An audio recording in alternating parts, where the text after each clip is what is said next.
Hey guys, this video is meant to introduce you to the basics of playing Spire of Sorcery. The game currently doesn't have a tutorial mode. It's coming, but it's not there yet. So if you're returning to the game or if you just launched the game, then this video is going to explain all the basic mechanics so that you can understand how to jump and play. So let's go. The first thing you click is the new game, and there we go. We land in this new map. The map is 2.5D. You can zoom in and out by using your mouse wheel, and you can use your arrow keys on the keyboard to move around. The game has Fog of War. It has 3 levels. This is what we discovered. This is what we haven't discovered yet, and then there is an area which you have been to, but currently you're not there, so you don't really control it. Left mouse button gives you information about any hex on the map. So right here you can see that this is a party of creatures. 3 shadows are there. Then there is a barrow, an object, and it's all in wetlands. So let's see here, for example. This is a forest under freezing rain. And let's see here, creeper whiffs in wetlands. This supplies from the spire. So that's how you explore the map, and then you move around by clicking right mouse button. So we're gonna make our way there, and the sound you heard is this party getting alert. Everything in the game that has this little shift icon there has a longer description. So here you can see that this is alert, and then you can see the longer description of what does it mean, alert. Escape calls the in-game menu. Let me just get some music going so it's not going to be so silent just with me talking. And then let me show you a bit more of the use of shift. Here is the alchemy cauldron, and you push shift and it gives you some extra info. Same here, pretty much same thing everywhere, except for, yeah, even here for the season there is a description. So from this mode, which is the travel mode, we're gonna go into the events, which we call encounters, and then back. But before we jump, let's look at the inventory. So in the inventory, we've got 3 natural resources: a mineral, a herb, and a mushroom. It says right mouse button click opens the discovery card of this item, so let's try this, and we're in the Encyclopaedia. You can see the toxicity level, you can see where it grows, and you can see the consumption effects, because I've already consumed it before, and then some lore text. The Encyclopedia pretty much lists everything. We're gonna split it at some point into a game manual, like a rule book, and the Encyclopedia that deals specifically with the content, but that's not there yet. Then we've got the alchemic cauldron, because you can mix things. This is going to change, I think, next week. It's already in the works. So pretty much everything in the game you can consume and combine. Let's see what happens if you put these 2 things together. We push concoct, we get this thing, which is Or Master's Folly.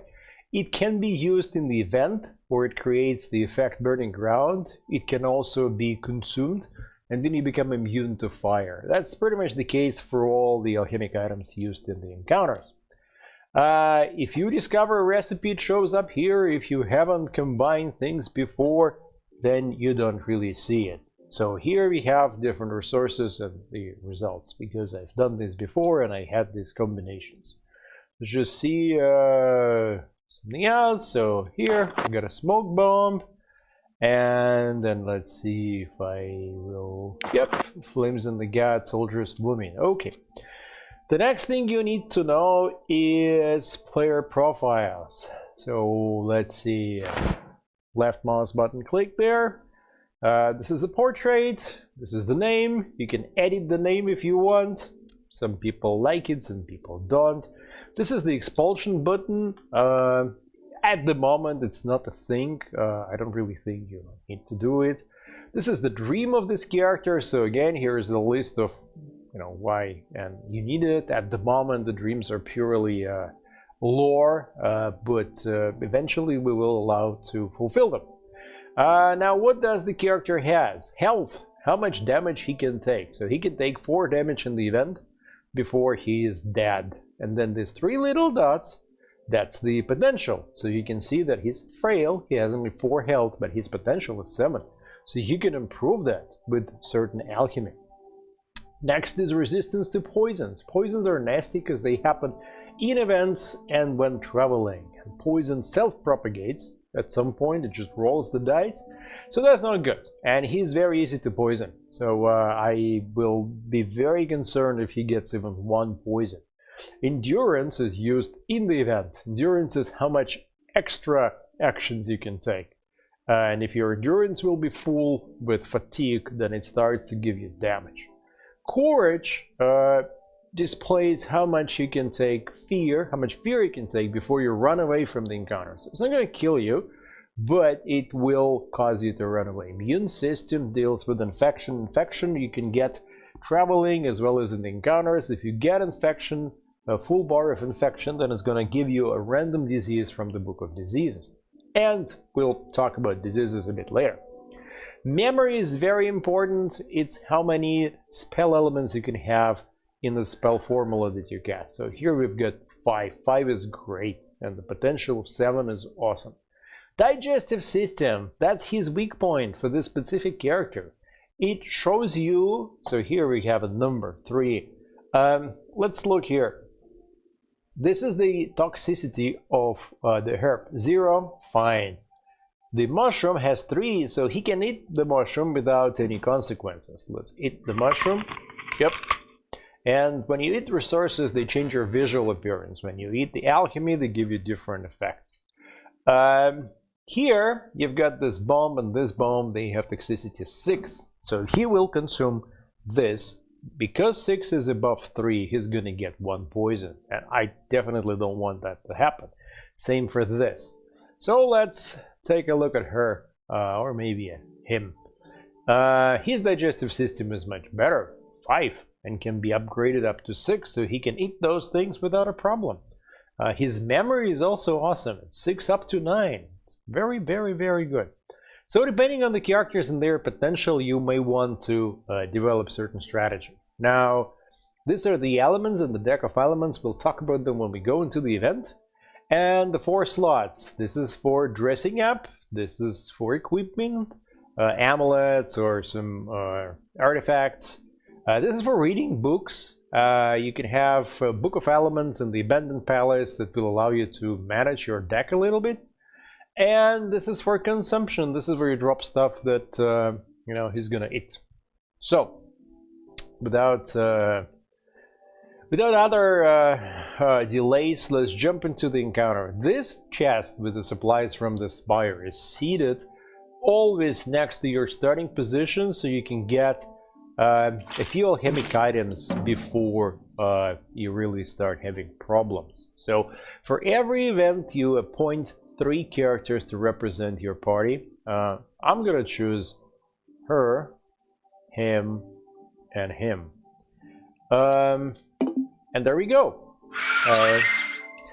Each event has 3 turns. Let me just turn off the music here so you can have the background sounds of the wetlands. The turn of the environment, the turn of the opponents here, the red one, and then my turn. If I attack, then I'm ahead of the opponents. If the opponent attacks me, then they will be ahead of me. This is the biome and the biome effect. What it says is that if I try to cast fire, it rolls a dice and it may come through or it may get negated. This is just an indication that if I win over a large party, meaning 4 or more creatures, that I'm going to get Euphoria for everyone because I won against a stronger opponent. Not going to happen this time. This is a morale boost that I get if I complete 3 spells within 3 rounds. You still have some missing images there, but I'll fix it eventually. This is the loot sack, so no loot so far. And if I run away from the encounter, then my loot remains with the opposing party. This is the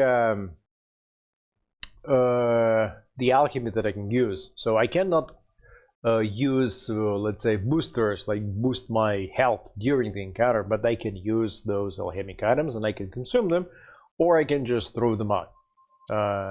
And then my stats that matter in the encounter, and then my deck. So each of these characters has their own deck. Here, look. Up there, decks are seeded randomly at the beginning, and you can manage, as I told you, through the books.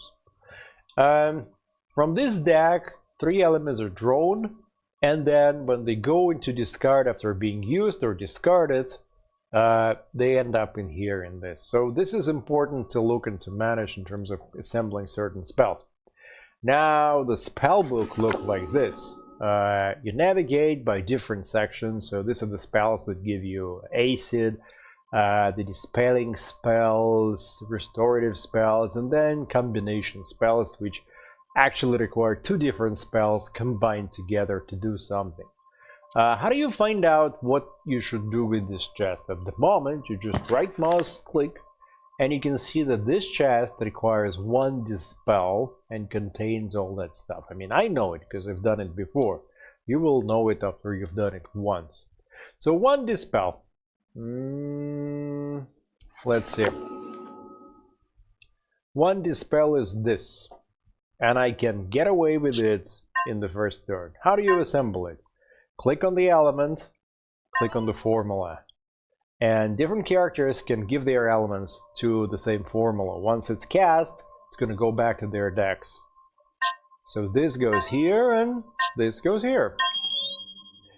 This is also a combination spell, but it's like too much for the moment. So let's just take this spell and cast it on this chest. And there you go. We won this encounter. This is the loot I've got. So that removes fatigue, that I think removes stress, that heals a disease, and that heals an injury. And I didn't get any injuries in the process. How to get injuries? The accumulated damage tokens roll a dice for injuries, and the accumulated fear tokens roll a dice for stress. Now let me go to the next day. So this party investigated what is going on by making 1 step in my direction, and now it's in pursuit.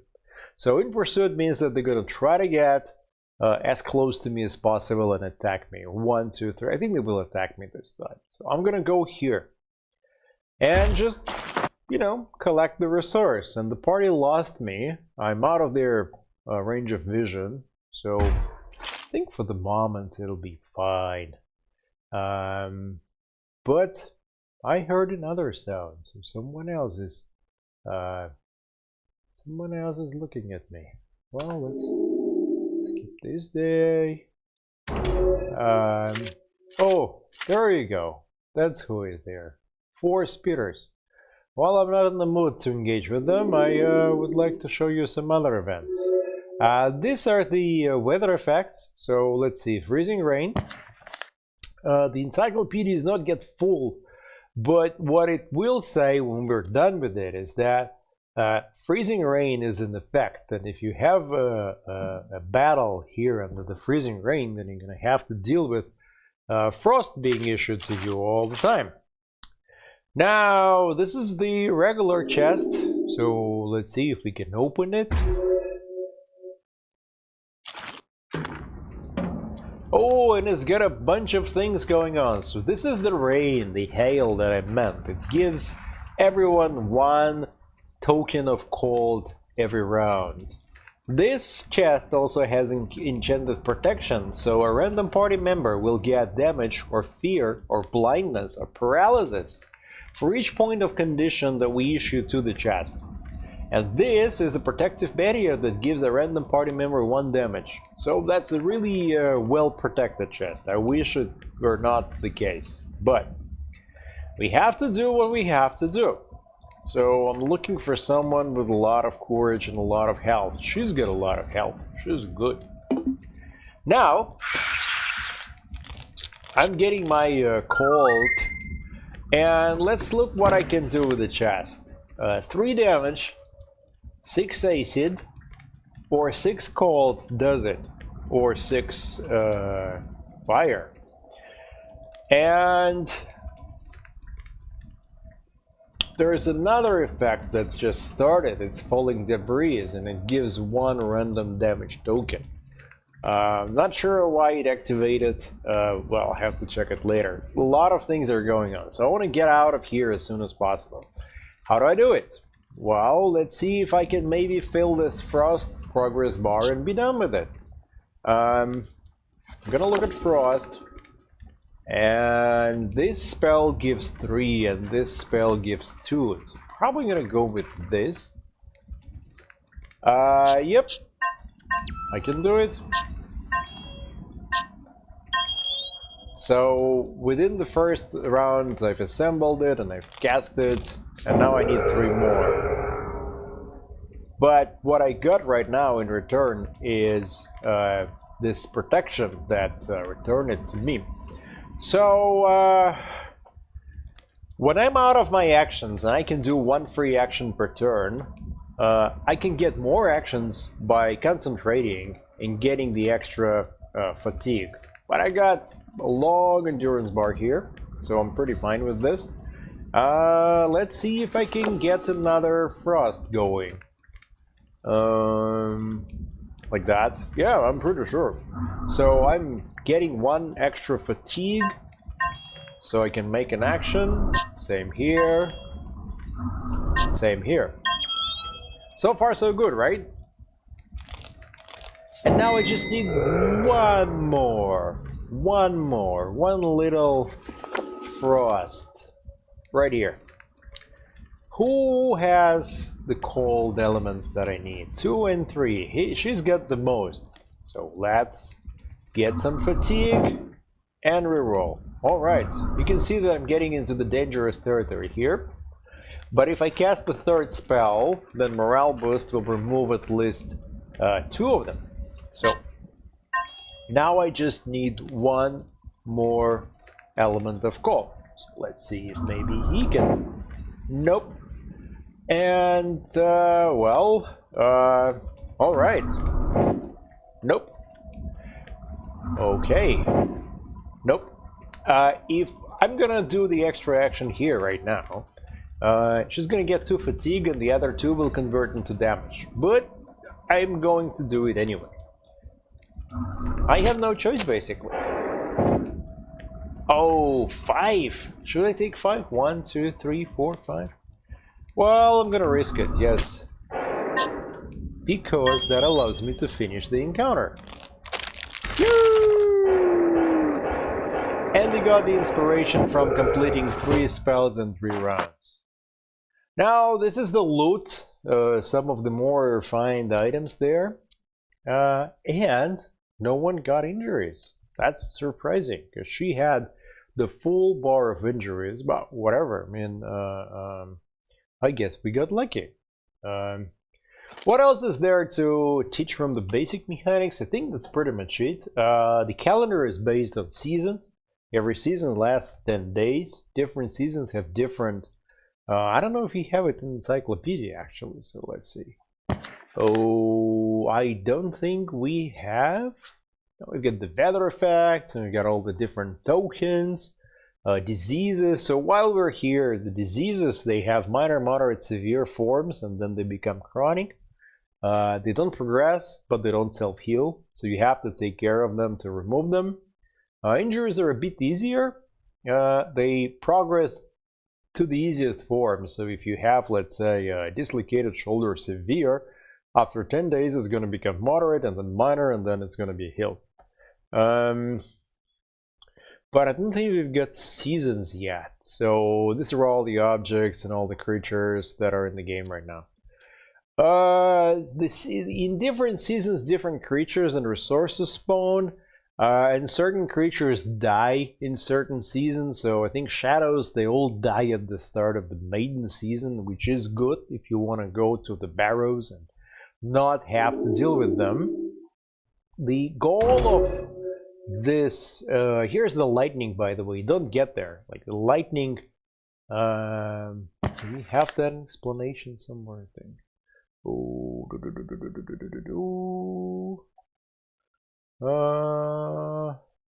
I don't think we do. Thunderstorm. Yep. If you get hit by lightning, then you get fear of light. That's a pretty nasty disease, so don't risk it.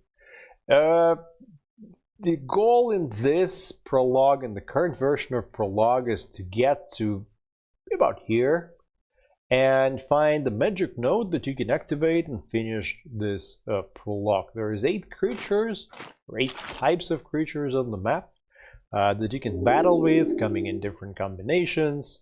There is a bunch of events. So here is the Abandoned Palace. And Abandoned Palace as loot has 3 books of elements randomly drawn from this selection. And the Book of Elements allows you to swap one of your elements. There are also some dead bodies scattered all over the map, and they give you clothing, which you can wear and change the appearance of your characters. And right here, I don't even want to go there. There's 6 gigglers, and then 4, and then 2. So that looks like a lot. Yep, because there's a giggler hunt, which is a good source of giggler eggs if you need them, and you may want to use them because they're used in concocting alchemy. But I really would hate to battle with so many of them. What we think is working fine at the moment is this combination and the mechanics and the fact that everything is connected. We're still working on improving some of the user interface, so this is fine. This is just the recent one. I would say that this is more of a basic stuff. And then eventually, of course, tutorial is coming, but we're about, at this time, we're about, I think, 3 months away from entering the general early access. So that's about it for the kind of introduction to the basic mechanics of the game. If you have any questions about how do I do X or Y, then please ask them on the Discord server or in the comments below. And every week we update the game on Thursdays and Fridays. That includes the release notes and explanation of what is what. And if you're following the game, then I'll see you next week when we launch 181, the new version. See ya!